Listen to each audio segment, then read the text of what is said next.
Okay, so I think that I've got it set up. Jeff has put my. First of all, hey y'all!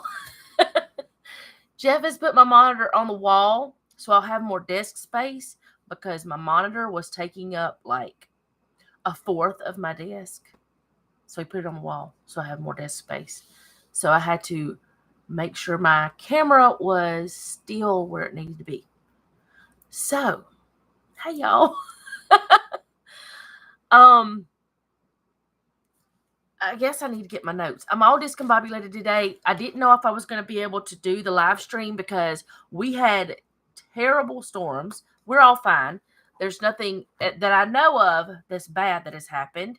Um,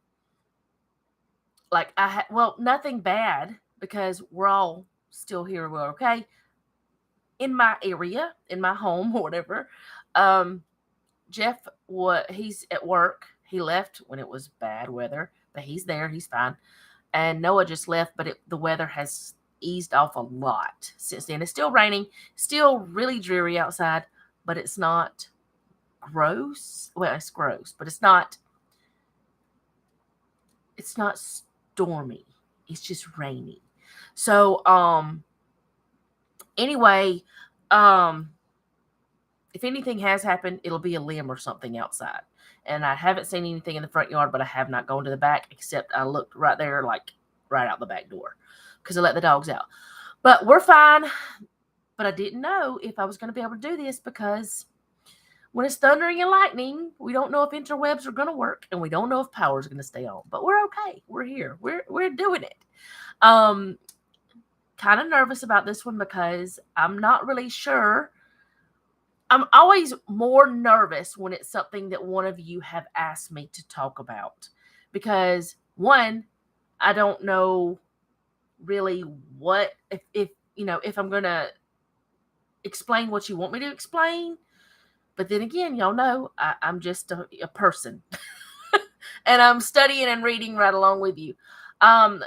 Julie Marie she's doing well, but let me get the text message so I can tell you the correct words, okay, that they were told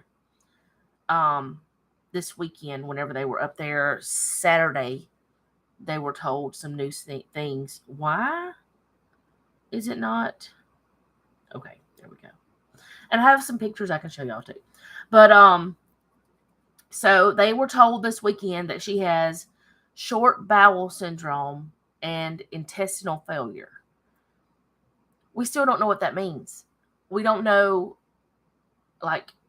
so I asked her, I asked my sister if, would she always have to have a feeding tube and the IV in her chest? And she said, no, let me just read some of it to you. We found out today she has short bowel syndrome and intestinal failure. They didn't tell us before, but apparently it was already known. So they've known about this for a while, and they didn't even tell the parents, which really makes me angry.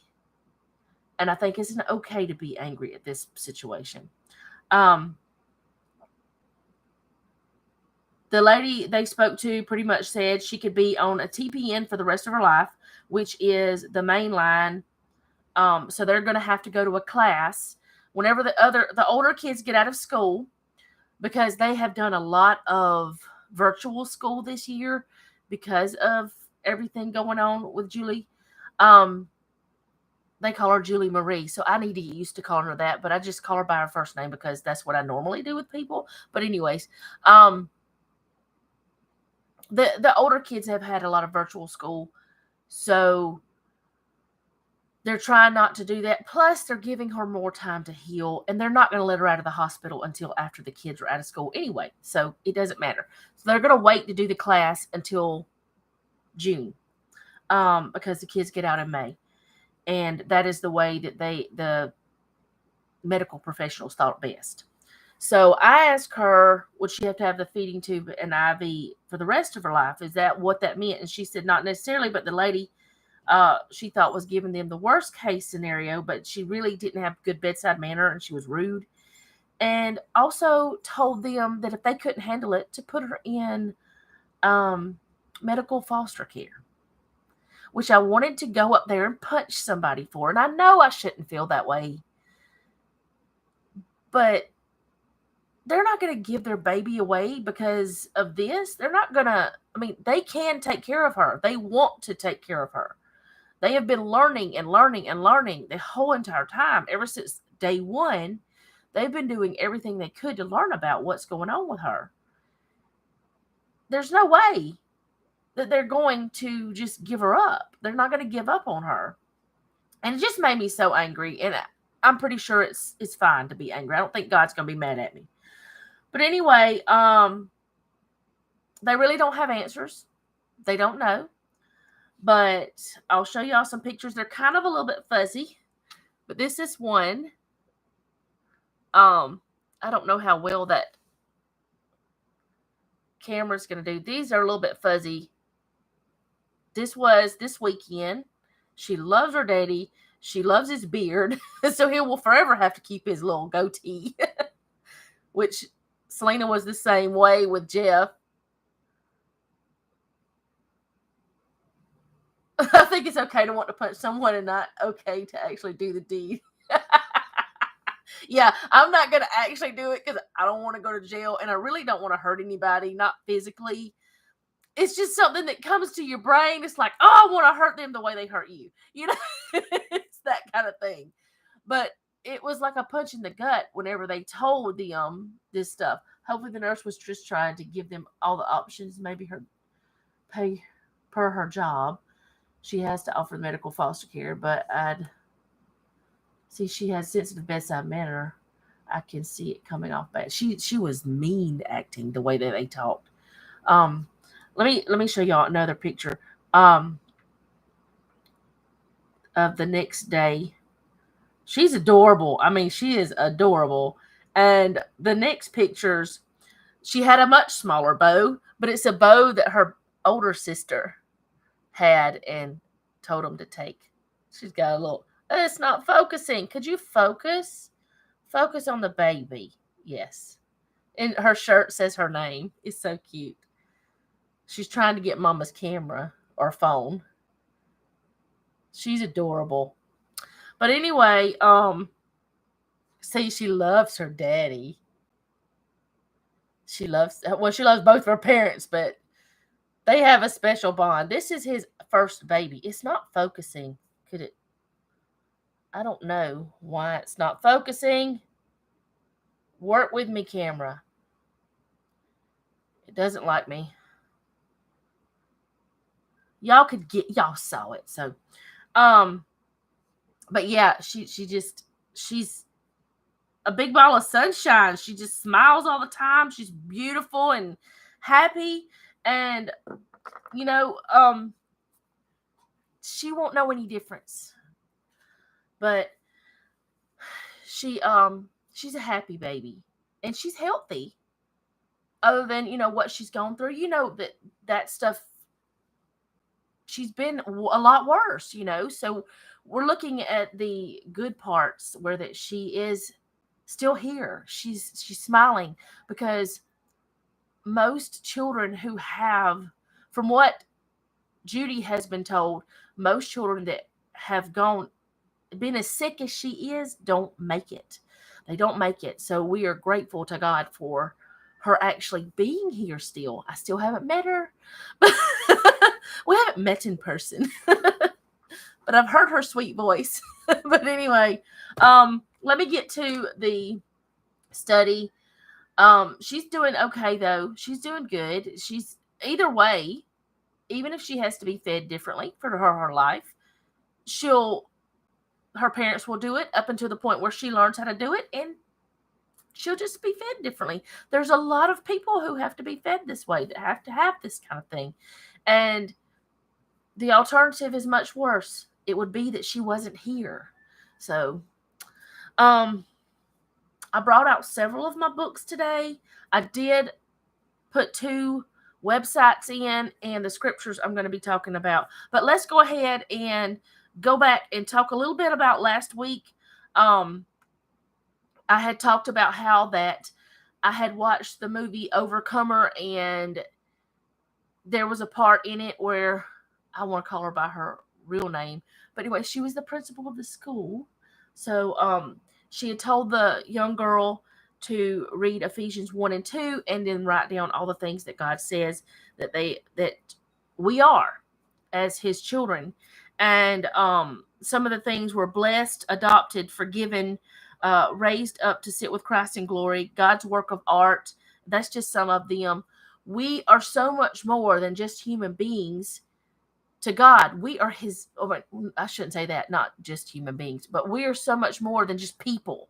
That's what I'm trying to say. We're not just somebody. We are his children. The same way that I look at my two babies is the way he looks at us. And the love I have for my two children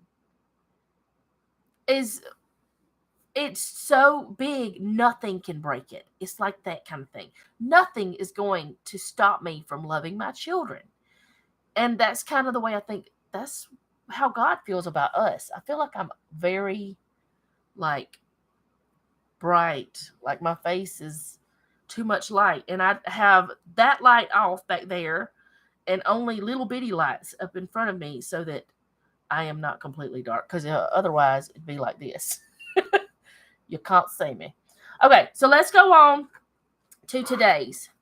And as you can see, I didn't take many notes. I'm probably going to write some in. I didn't take many notes because this was a bit confusing to me. This was a bit, okay, first of all, the notes I did take. Ezekiel is the first place that Gog and Magog are talked about. Ezekiel is a prophet.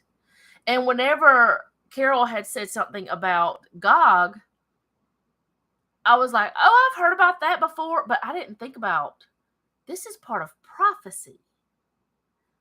This is part of the Bible where God is saying this is going to happen through his people, through his prophets.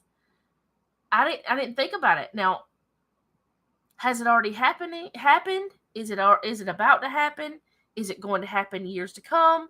Is it, one of those things that's progressive prophecy? I don't know. But I was like, oh my goodness, this is a prophecy. But then in Revelation, it talks about Gog and Magog again. And I want to try to actually see if you guys can help me put it together, if it's supposed to be together, or keep it separate if it's supposed to be separate. That's why I don't have notes, because this one got me a little bit thinking way into different things. And I also brought out one of my books. This is The Complete Works of Josephus. I don't know if y'all have ever heard of Josephus before, but he's a Jewish, he's not here anymore. He was a Jewish historian. And from what I understand, he was around at the time Jesus was. You want that book?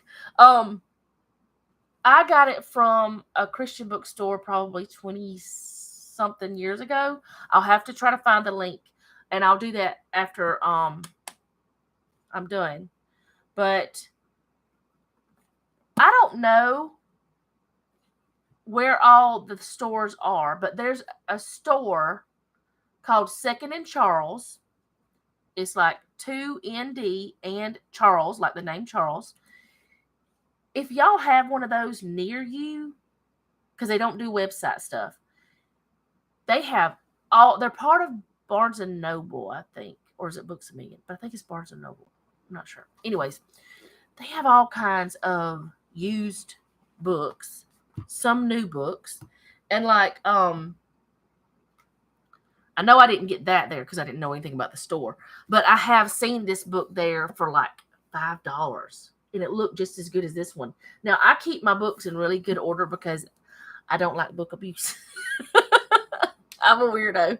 I keep looking that way because I'm wanting to make sure y'all aren't saying anything, and it probably makes the whole live stream look weird. That's okay. I'm weird. But anyway, I will link the book. But he has some writing about Gog and Magog in here. So please don't tell me I didn't mark it. I marked it. I know I marked it. Oh, I know what I marked it with now. This. It's 1,001. Jeff brought it back to me from Korea whenever he went to Korea for work. I was like, well, I didn't mark it, because usually I got my little tabs, these little do thingies. Oh, y'all can't see it. Why? These things. These. Come on, camera, work with me. I'm going to have to work on the camera. All right, let's get to this. Ezekiel was a prophet. He's a Hebrew prophet. His name means God is strong or God strengthens. He was also a priest and the son of Buzai or Buzi. I don't know how you say it. One or the other. And I do have the link with a little bit about his life. Ezekiel, active 6th century BC, was a Hebrew priest and prophet. He held that each man is responsible for his own acts. I mean, right there, that makes me love Ezekiel, because we are all responsible for our own selves. Little is known about Ezekiel's personal life. Y'all know I can't read. The son of Buzi or Buzai. How would y'all say it? B-U-Z-I. Look at Daisy.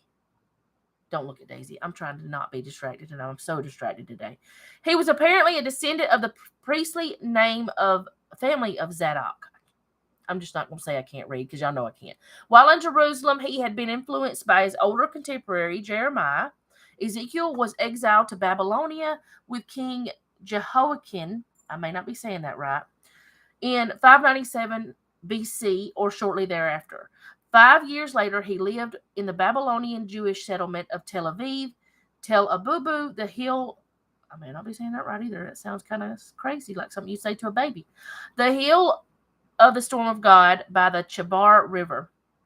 It was there that he received his call to prophecy in a mystical vision. It's in Ephesians 8:1. If you want to read about that, Josephus speaks of Ezekiel as having been young at the time of his exile, but that is probably not correct. Ezekiel demonstrated the kind of precise knowledge of the temple and its ritual that could be acquired only from personal and active participation as a priest in temple worship, and you usually had to be around 30 to become a priest of temple worship, I think. Anyway, there's several other things about Ezekiel. I've read some things that he was married and different things. I don't know. I actually have not read I've read the book of Ezekiel several times. But you know, whenever you're doing those read the Bible in a year things, you don't absorb the things you're reading. You don't remember it as well. Like, you might remember some of it, but if you're reading the Bible in a year, and I mean, I did it because it was a challenge at church the first time I did it, and it didn't help me. I mean, yeah, I read the Bible in a year. I can say that. I've done it 2, 3, maybe 4 times now. I've done it several times because we did it last year with my sister. But I didn't absorb God's word. I don't remember about Ezekiel. Everything that I read today, except a couple names, or that I'm talking about today, except a couple names, it's all new again, which a lot of times, even things I've studied, it'll be new again. But this is like, oh, that kind of sounds vaguely familiar, but I don't remember that. So some of the things, maybe because of things going on in the world now, were quite surprising to me. So that's just a little bit about Ezekiel. That website is, and it is your dictionary. I don't know how accurate, how good it is, or anything like that. There are other things on Wikipedia and different stuff you can look at, different things. But it was interesting to read about who he was supposed to have been. And it also talked about how Josephus had talked about him. And there was also another place that I had read that Josephus was talking about him. I don't remember where that was at. I don't know where I got that from. Oh, yeah, I do. Yeah, it's from Bible Gateway. And also, if you don't have a membership to Bible Gateway, I have the free one. It's free. but they do have a paid one. It's like $40 a year. Bible Gateway has some interest, like different things you can, different Bible versions and stuff. I don't know if it's one that I have linked or not. Yes, I do. I have it linked. But anyway, I don't know why I started talking about that. So let's go on to reading Ezekiel 38 and 39. But the Encyclopedia of the Bible on Bible Gateway has a little, I guess a synopsis is what the word would be. I could be wrong. That may not be the word. About Gog and Magog. It says, Gog and Magog. Gog is the ruler of Magog and the prince of Meshech and Tubal, the demonic and sinister leader of ungodly peoples far distant from Israel, whom he leads in a final assault against the people of God, but is, I never say this word right, ignominiously. It's worse whenever I'm saying it out loud. Y'all can figure it. I left the link. You can read it.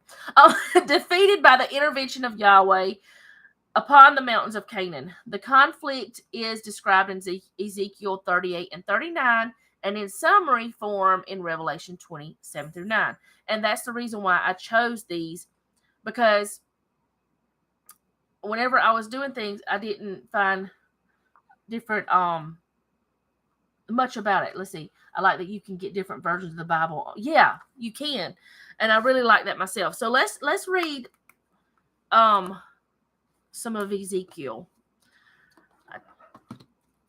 I had marked on here because I'm using the NIV Application Study Bible, and the only reason I'm using this Bible is not because of the version, but because of the study references that are in it. It talks about Ezekiel in here. I may have to go get my reading glasses because this is tiny. Ezekiel, born and raised in the land of Judah, was preparing to become a priest in God's temple when Babylonians attacked in 597 BC and carried him away along with 10,000 other captives. This is in 2 Kings 24, 10 through 14. The nation was on the brink of complete destruction 4 or 5 years later. When Ezekiel was 30, the normal age for becoming a priest, God called him to be a prophet. So he wasn't a prophet the entire time, his whole life. It was whenever he was around 30, from what this says. And during the first 6 years when Ezekiel ministered to the land of Babylonians, Jeremiah was preaching to the Jews still in Judah, and Daniel was serving at Nebuchadnezzar's court. The Kabar River connected to the Euphrates in Babylonia and was location of Jewish settlement of exiles. And that's just from Ezekiel 1:1. That's what that's talking about. That's what that note is from. I just kind of wanted to bring out who Ezekiel was. He was a priest. Whenever you were a priest in the Old Testament days, you had to come from a priesthood lineage. So he had to have come from the priesthood lineage. Now, one thing I read said that his mother was Boozy or Boozai. I'm going to say Boozy. I don't know how else to say it. And another thing said, most things said it was his father. I haven't studied more into that because it really doesn't tie into this. But it kind of tells you where he came from. And I wanted to talk about who this man was that was telling us these prophecies. And being a priest was different than being a prophet. You had to be born into the lineage, if I'm right. I could be wrong. You had to be born into the lineage to be a priest, but God called the prophets. It was different. So I want to read. It's going to be a lot of reading. Well, not really more than I've done before, but I'm going to start in chapter 38 of Ezekiel, and I'll go as far as I need to until I feel like I need to say something, I guess. The word of the Lord came to me, Son of man, set your face against Gog of the land of Magog, the chief prince of Meshech and Tubal. Prophesy against him, and say, this is what the sovereign Lord says, I am against you, Gog, chief prince of Meshech and Tubal. I will turn you around, put hooks in your jaws, and bring you out with your whole army, your horses, your horsemen, fully armed, and a great horde with a large with large and small shields, all of them brandishing their swords. Persia, Cush, and Put will be with them, all the shields and helmets. Also Gomer with all its troops, and Beth Togarmah from the north, from the far north, with all its troops, and many nations with you. So what this is saying is God is telling the Gog and Magog that he's coming for them, that they're not going to reign much longer. That's what I get from it. That's, y'all know I put it in my own terms. Let's see, where was I at? I'm going to read a little bit of the note. In chapter 37, Ezekiel revealed how Israel, God's people, would be restored to their land from many parts of the world. Once Israel became strong, a confederacy of nations from the north would attack, led by Gog. Also see Revelation 28, which we're going to go there. Their purpose would be to destroy God's people. Gog's, it's so hard to get those two. I mean, it's not hard to know the difference, but to say it and not speak fast, being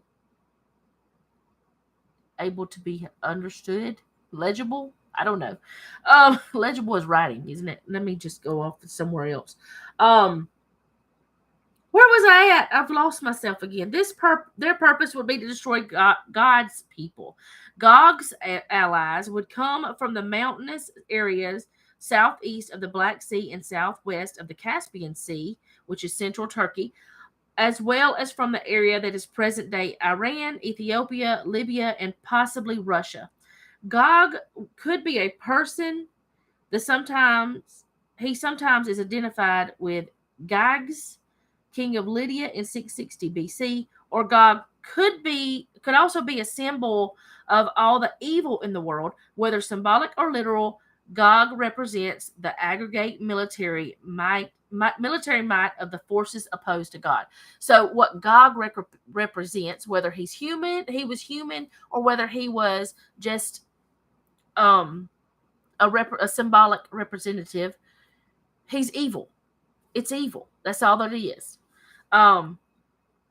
Many say that the battle Ezekiel described will occur at the end of human history, and there are many differences between the events described here and those in Revelation 20.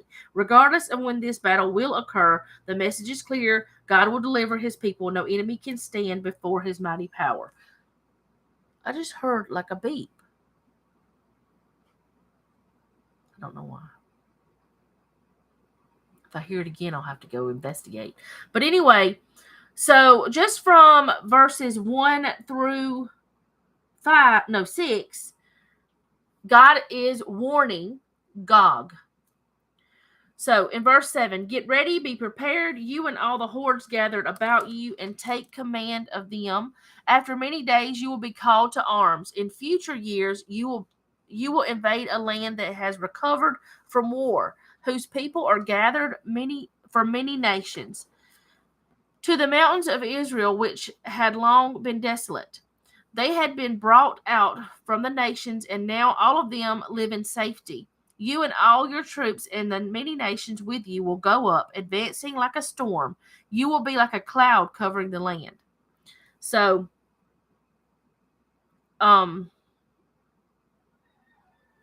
this is what he is prophesying. Verse 10, this is what the sovereign Lord says. On that day, thoughts will come into your mind, and you will devise an evil scheme. You will say, I will invade the land of unwalled villages. I will attack a peaceful and unsuspecting people, all of them living without walls and without gates and bars. I will plunder and loot and turn my hand against the resettled ruins and the people gathered from the nations, rich in livestock and goods, living at the center of the land. Sheba and Dedan and the merchants of Tarshish and all her villages will say to you, have you come to plunder? Have you gathered your hordes to loot, to carry off silver and gold, to take away livestock and goods, and to seize much plunder?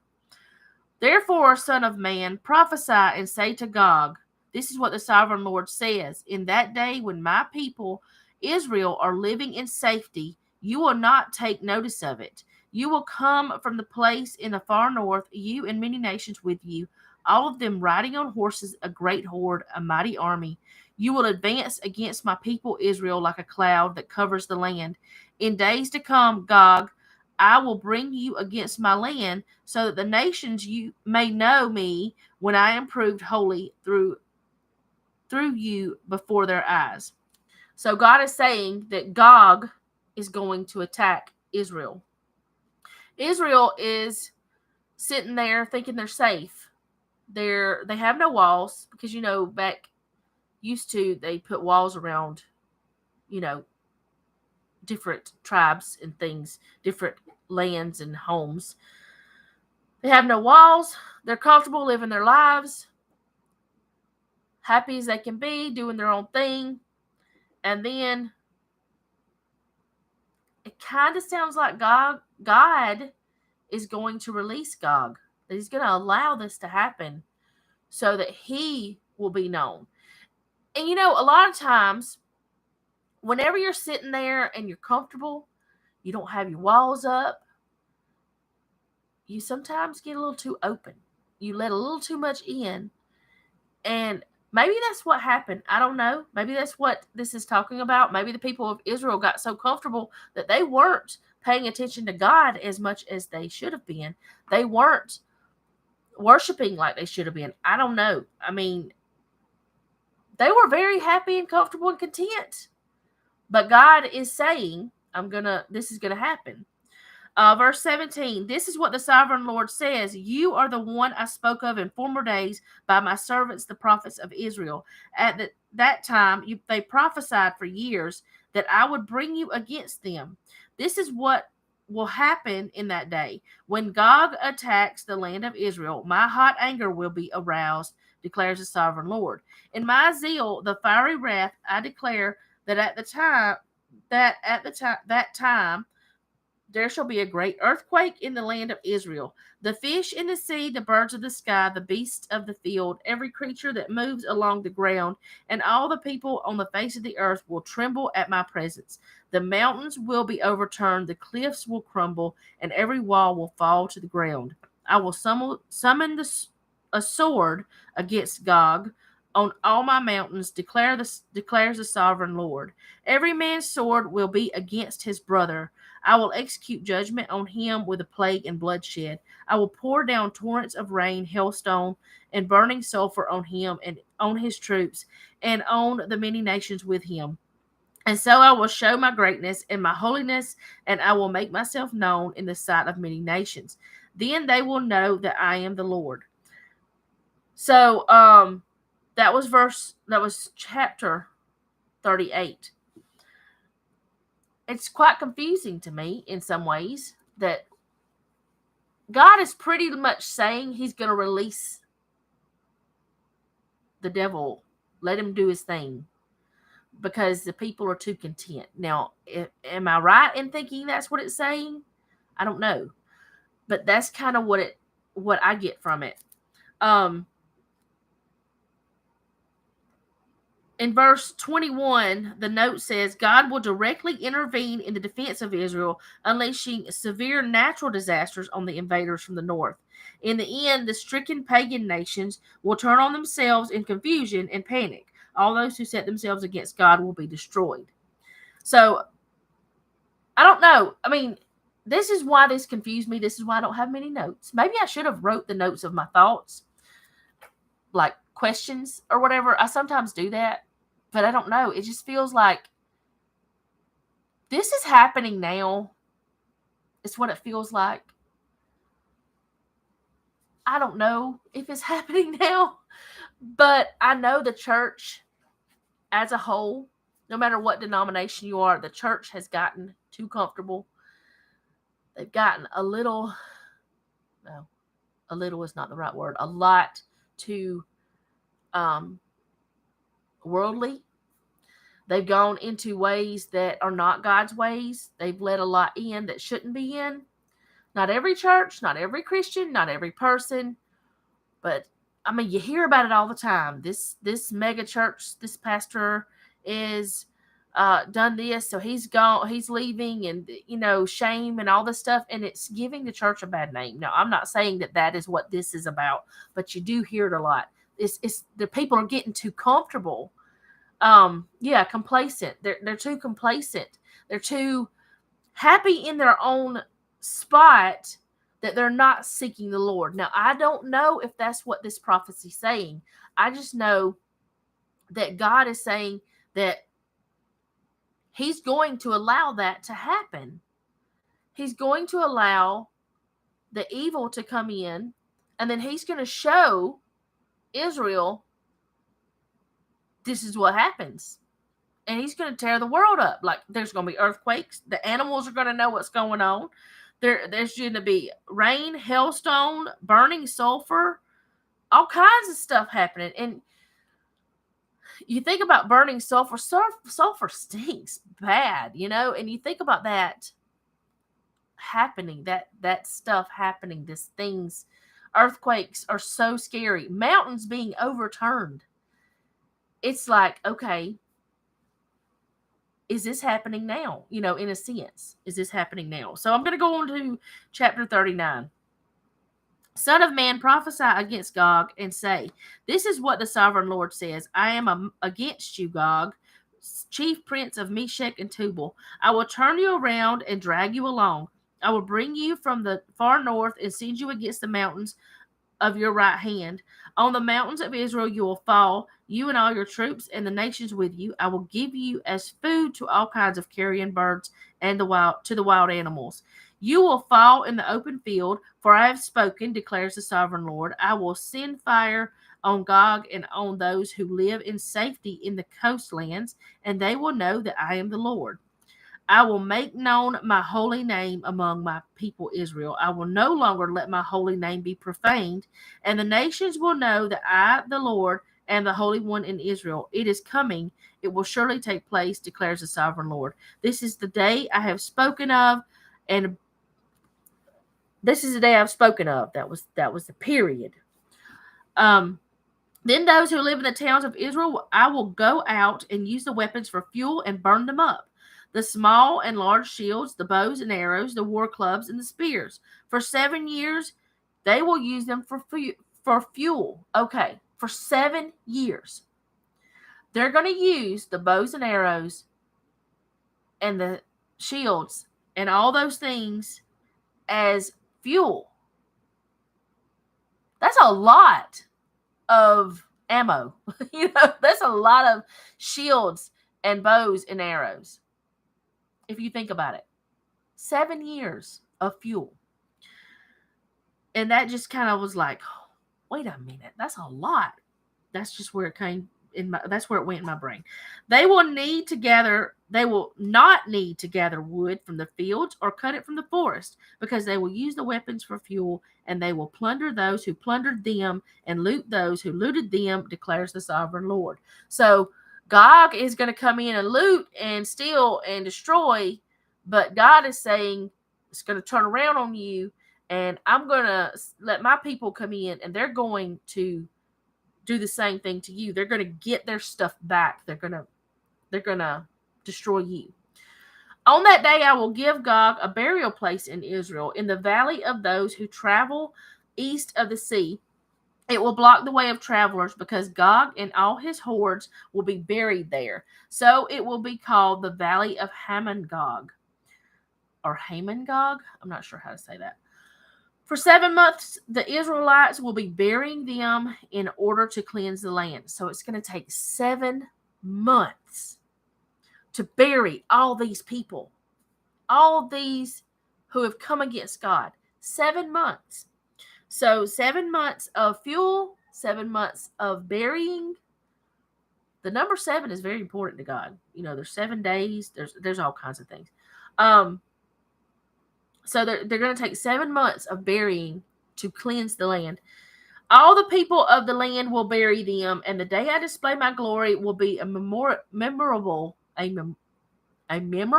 day for them, declares the sovereign Lord. I promise y'all, I can read, just not out loud. People will be continually employed In cleansing the land, they will spread out across the land, and with others, they will bury any bodies that are lying on the ground. After the 7 months, they will carry out a more detailed search. As they go through the land, anyone who sees a human bone will leave a marker beside it until the grave diggers bury it in the valley of Hamon-Gog, near the town of Hamona. And so they will cleanse the land. So let's just say we're going for a walk in the country and we see a human bone. We got to mark it.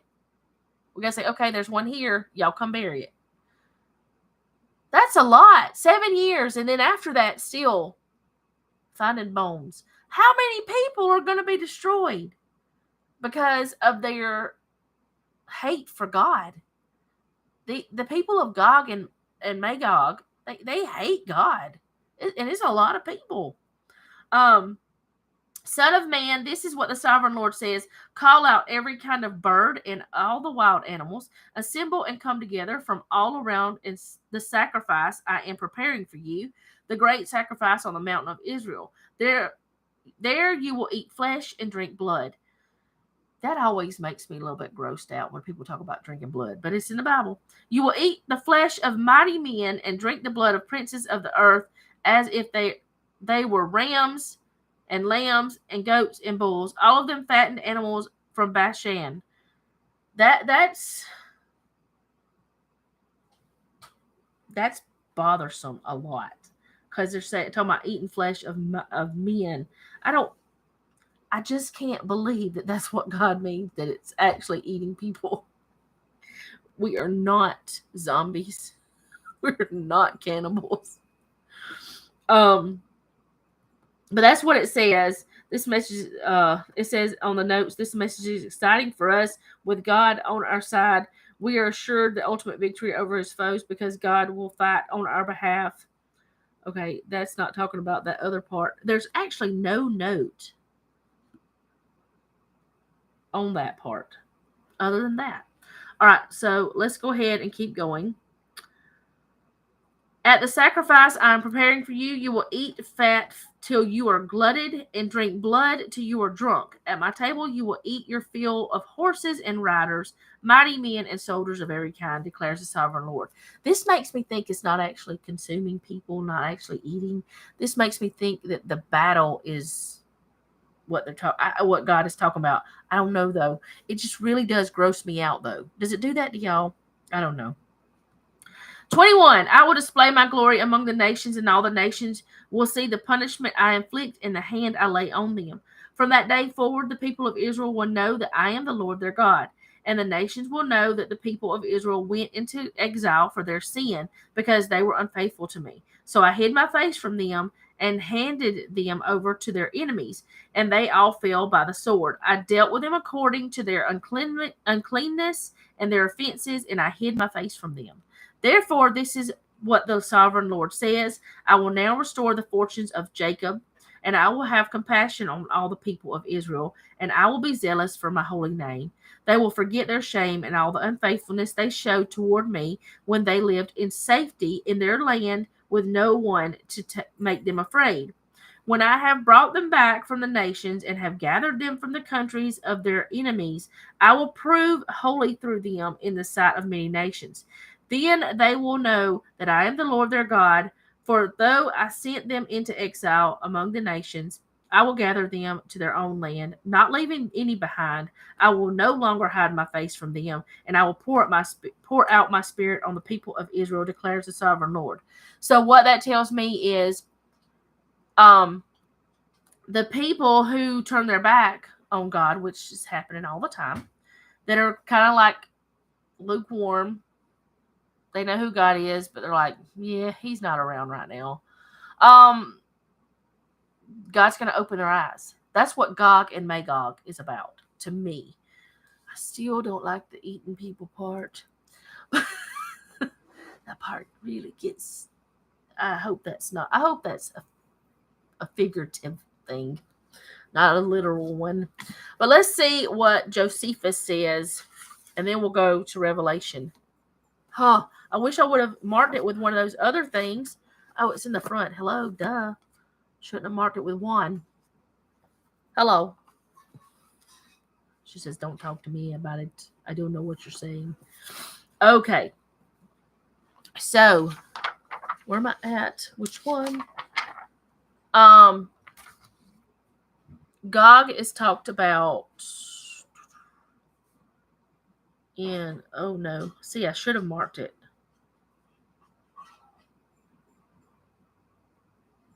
Here we go. Okay. It's chapter 6, and the way it's marked is different. It's like 1.6.2. Let me kind of try to show you. Like see how it is up there? It's not like chapter and verse. Let me see if I can get it to. It's not focusing at all. What's wrong with you, camera? Ah, yeah, there we go. Maybe I needed it closer. Maybe that's what I need to do with the phone too. So it's like, I don't know how to explain how this works, but it does tell you how it works in the first of the book, so you can learn how to use it.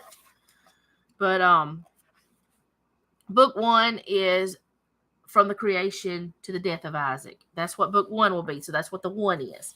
6 would be chapter 6, and 2 would be the last chapter on this page, or the last chapter on the page. All right, so I'm going to read chapter 6. How every nation was denominated from their first inhabitants. This is what Josephus has to say. It's not the Bible, and it's just like any other commentary or a writer that it's their own interpretation. So I'm not saying this is God's word. That's what I'm trying to say. All right. Now, let me start that over. Now they were the grandchildren of Noah, in honor of whom names were imposed on the nations by those that first seized upon them.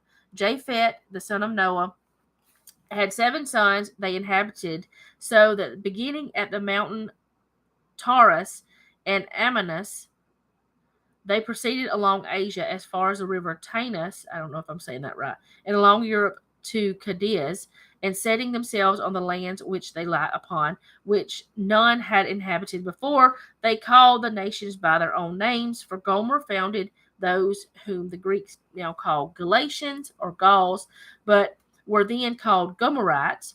Magog, this is where this comes in, founded those that from him were named Magogites, who are by the Greeks called Scythians. That is the point of, that's what this is saying. They are actually Scythians. So I should have done more research and figured out who the Scythians were, but I ran out of time, y'all. This was I just started, I actually had more stuff, but I was like, I don't have time for all that. I mean, I'm almost an hour in now, and I hadn't even got to Revelation yet. So, now as Javan and Madai, the son of Japheth, from Madai came the Medians, who were called Medes by the Greeks, but from Javan, Ioniah, and all the Grecians are derived. Thobal founded the Thobalites, who are now called Ibers. Anyway, what this is saying is just saying where Magog came from. It doesn't say anything about Gog that I know of, but it's saying where it came from. And from what this is saying, Magog is a descendant of Noah. And I should not have, I don't guess it matters, my wand. I'm going to put my wand back. But that's what Josephus says, which Josephus has a lot of stuff, but it's like, it's references, I guess. I don't know how to explain it. But lots of things in there about it. And then I wanted to read what Matthew Henry says. I really like Matthew Henry. But I'm not going to read all of this. Plus, the writing in this book, y'all, I go to the eye doctor tomorrow, but look how tiny that is, which is going to look huge once you see it. Oh, I dropped my bookmark out, but I didn't have anything marked. It was just in the front.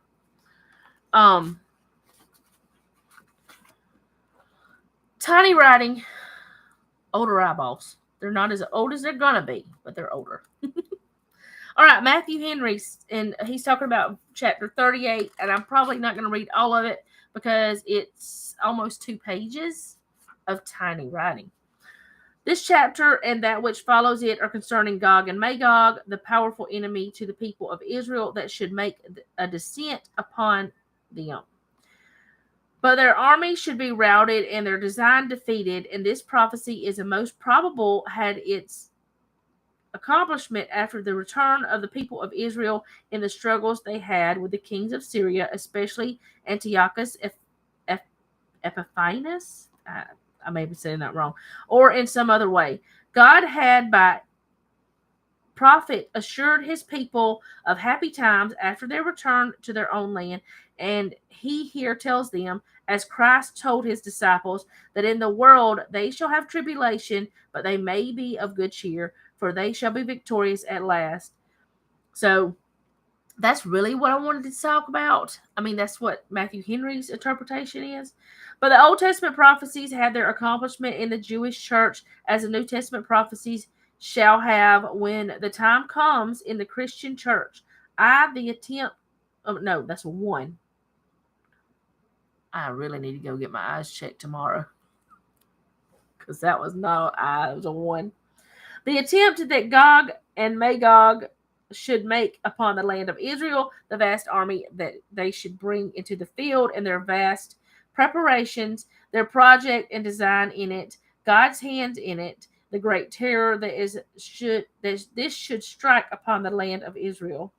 The divine protection of Israel should be under, and again, the defeat that should be given to those enemies by the immediate hand of God.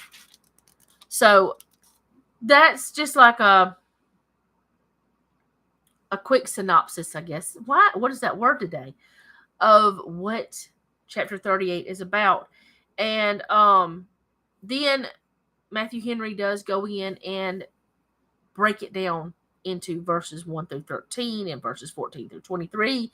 And then he does chapter 39. And that's why I really like Matthew Henry, because he breaks it down, but it gives you also a small snippet of an overview. That's the word.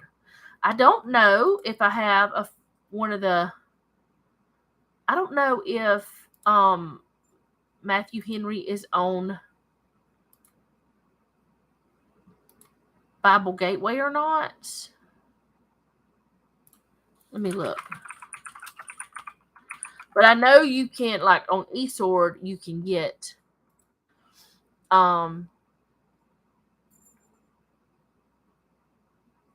a free thing, but for Apple devices it costs money for the app. But I don't know if can we like go to where I need to go? Oh my goodness. I'm not going to keep trying to do that. That's crazy. It's going to take up too much time. If I find a free copy of Matthew Henry, I will put it down in the description box if I haven't already. I don't think I have. All right. And then the Holman illustrated commentary, I'm leaving that open because I'm going to use it again for Revelation. Did I mark you? Oh, yeah, there it is. I put it at the top. It's very small amount, but can you get there? Yes. This one is, it has pictures in it. We all like books with pictures, but it's the Holman Illustrated Bible Commentary. And, oh goodness, this is what it says about Gog. Gog may most immediately refer to Gyges, it's Gyges, king of Lydia from the 7th century BC. Even so, the reference transcends this Gog's historical circumstances to refer to a leader who will oppose Israel in the far future. The modern parallel would be for us to speak of a prominent but vile leader as New Hitler. The only other occurrence of Gog is in Revelation 28, like 20 verse 8. Gog seems to transcend historical categories, serving as a symbol of the forces of the Antichrist. If so, Gog has become a transnational national symbol of evil, such as Edom and Egypt, much like Edom and Egypt. The references to the invasion of Gog in Revelation 19:20 allow for the view that Gog represents the beast as well as Satan. Gog's being dragged and led around by hooks may be analogous to or even parallel with God releasing Satan from prison in Revelation 20, verse 7. In Ezekiel 25 through 32, the prophet addressed nations that Judah was familiar with. Now we read about the plan for God for distant, unknown nations. This is parallel to the book of Revelation depiction of the Battle of Armageddon. Revelation 20, verse 8 identifies Gog and Magog as a figure for all the pagan foes of Israel and Messiah. Magog is found elsewhere in the Old Testament, only in Genesis 10:2, and it's parallel in 1 Chronicles 1:5. I think that's Chronicles. I hate it whenever they put like the abbreviation because I sometimes get them mixed up. So y'all forgive me if I mixed it up. Where Magog is identified as the second son of Japheth. It has to be Old Testament. It has to be Chronicles because Corinthians is. Never mind. Forget what I said. It's Old Testament. It's Chronicles. Because the Hebrew word for chief sounds similar to the name Russia, many modern Bible students have attempted to identify Russia with the chief in this verse. This popular identification is based on a faulty etymology. The similarities in sound between Russia and Rosh being purely accidental. Rosh never appears as a nation in any biblical text. Furthermore, those who identify Meshech with Moscow and Tubal with Tobolsk likewise operate on faulty assumptions about the etymological evidence. Now, why can I say that word but not others? And then it says, Gog, representing all God's enemies, will be brought out to oppose him. So, there's lots more about it in this book. I think I actually got this book from, there's so much more about it. Maybe I should have broke this down into more than 1 week, but it's too late now. It's actually not, but it is. We could stop and go on to Revelation next week if y'all want to. Because, let's see, it's almost 3. I got to start cooking by 4 because Noah's going to get home at 5 to eat supper. But it's fine. I've got 30 minutes if y'all have 30 minutes. It may take less than that. It may take more. So let me know real quick. Because I can just keep going. But from what that says, the Holman Illustrated Bible Commentary says that this is a prophecy, which is he's a prophet. And it's going to be what's going to happen. Now, the part in Revelation is not that long. It's only 3 verses in 1 chapter. Revelation 20 verses 7 through 9. We can do it next week. Okay, do y'all want to go on to Revelation next week and just keep, I may end up with more because this is interesting to me, except the part about eating people. That part's gross. I don't want to eat no people. You have cleared it up for me. I have. Okay. But it's interesting. It's interesting to know. And now I think what I'm going to do is go back and find those other scriptures that this says has it in there. Where did I go? What did I do? Okay, I was here. Yeah. This is where I need to be. I shouldn't have changed the pages. This is where I needed to be. But we can go on to the actual Revelation part of it, because Revelation is prophecy too. We can go to that next week, and I can do a little bit more study. I got you on an interesting topic. Yeah. See, I'm interested in anything in the Bible, but there's something, especially prophecy, even though I'm not great at it. Prophecy it's interesting to me because it kind of gives me comfort to know what's going to happen. and to know what to look for, if that makes sense. Not that I want to know the future, but if I start seeing signs of God's prophecies coming true, I don't want to just, like a lot of people have said, oh, well, it's happening, and that's a sign, and I want to know. And that's why God has his word in here for us, is so we will know the signs before, and it will be sure of the signs. And that's why we pray and ask for his discernment, so we'll know the signs. But I was nervous about this one, Carol, because I don't know, maybe that's why I started pulling books and finding things. I may end up with more, but let's just start with Revelation. I'll make myself a note. I don't think anything is going on next week. Let me make sure that nothing is going on.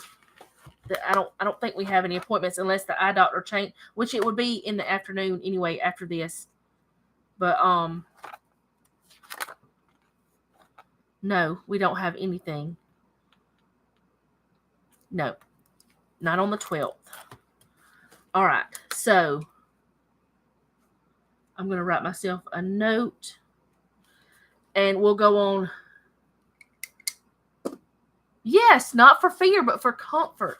I heard you running rabbit trails. Sorry, I thought it would be interesting for everybody. It is interesting. I love reading about prophecy, and actually, it got me in a book of the Bible that I've read, but I haven't studied. And I don't know why I haven't studied it. I haven't studied every book of the Bible. I've studied topics. I've studied different things. But I have said for years that I wanted to study every book of the Bible, but I've never done it. But this is helping me, Carol. This is causing me to dig. And yes, I do get my references out because these men are smart. Matthew Henry spent years and years and years and years of his life studying the Bible. Now, did he get everything right? I don't know. Is he perfect? No. But it does help me. It helps me whenever I am having a thought. A lot of times I'll have a thought and I'll go to a commentary of some sort, and it will confirm that thought that, I was going in the right direction. Somebody else had the same thought. And another thing that I want to do at some point, I want to do Titus 2, but this book, and I'm not saying this book, but I've been reading this book. It's about Titus 2. Spiritual Mothering is the name of it. And I have other Titus 2. Titus 2 is so important to me. And it's even more important now than it's ever been, it seems like. Because there are so many people who need to be led in the right way. That's what it's supposed to do. Dig deeper and deeper. Yeah. And, I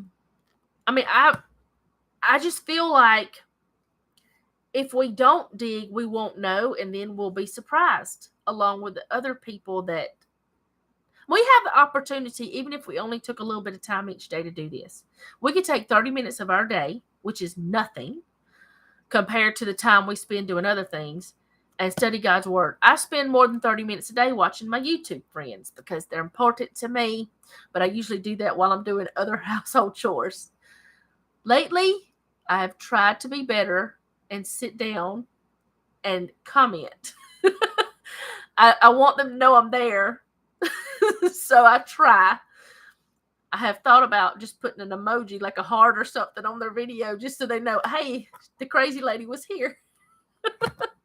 But I had gotten into a bad habit of watching and not ever commenting, and it's not the best habit whenever you're wanting people to know I do care about you, that kind of thing.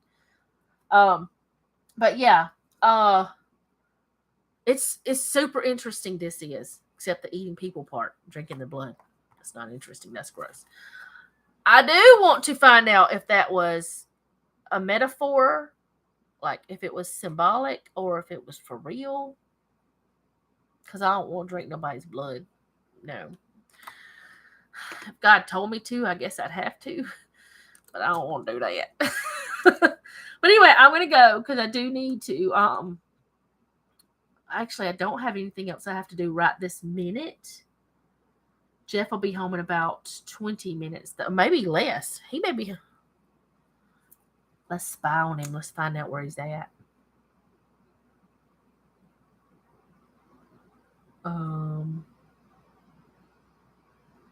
Where is he at? He's in the middle of a field. That's what the thing says. We follow each other on Google because several years ago he got stuck in a tree while hunting, and I didn't know where to find him at. I didn't know exactly where he was at. So from then on, we started stalking each other. I'm usually at home. He knows that. But anyway, I want to thank you guys for coming along with me. Jeff is stuck off in a field somewhere. He's not really. But I hope not anyway. But I'm going to go do some things. I do need to get some prep done for yeah, he got stuck up a tree, literally. Part of his tree stand fell off for whatever reason. And I'm just grateful he did not fall out of the tree.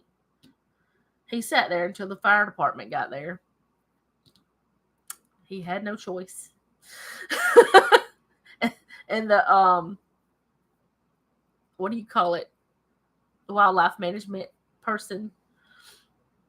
He's 5 miles away. That's where he's at. Okay. He's on the interstate. He's not in a tree or in a field or whatever. Anyway, I will see you guys next time. I do have a grocery haul tomorrow night, and Thursday night I have another video with more books that I'm talking about for like homesteading and stuff. I don't know if people like those kind of videos or not. I've done them before, but I've decided that I need to share what I use in some ways because it might help someone else. And I decided just for a little bit, however long it takes me to go through all of my homesteading type books, to show them to you and tell you why I like them. And if you want to watch the video, that's great. If you don't, then, that's fine too. It's just up to you because I know that not everybody is interested in everything that I film and put out there. I know that. And I'm okay with that because I'm not interested in everything everybody else puts out. Or I might have been interested at one point in my life, but the seasons have changed. And I do still watch Val's school stuff because I like watching her and she's calming. But I don't need it anymore because I've already done homeschooling. But my good friends, I still watch all their videos. But there's some people that I watch just because I like them, but I haven't actually built a relationship with them that I pick and choose what I watch. That's what I'm trying to say. But I'm going to go because Jeff will probably be here in about, 5-10 minutes. And I will see y'all later. I'm glad y'all came along with me. I'm glad that I helped you a little bit, Carol. If nothing else, I did that today. But it did make me dig more, and it's like eye-opening to the fact that, and I've known that I need to really study each book, but I haven't done it. I haven't taken the time. So who knows? I might start throwing that at us. And that's only part of Ezekiel. But I'm going to go. I've said I was going to go, so I really need to go. Love you guys. Thank you guys for hanging out with me today and praying for my niece and sister and all them. David and Judy, the parents. And, I actually, for the next 2 weeks, the kids won't be here.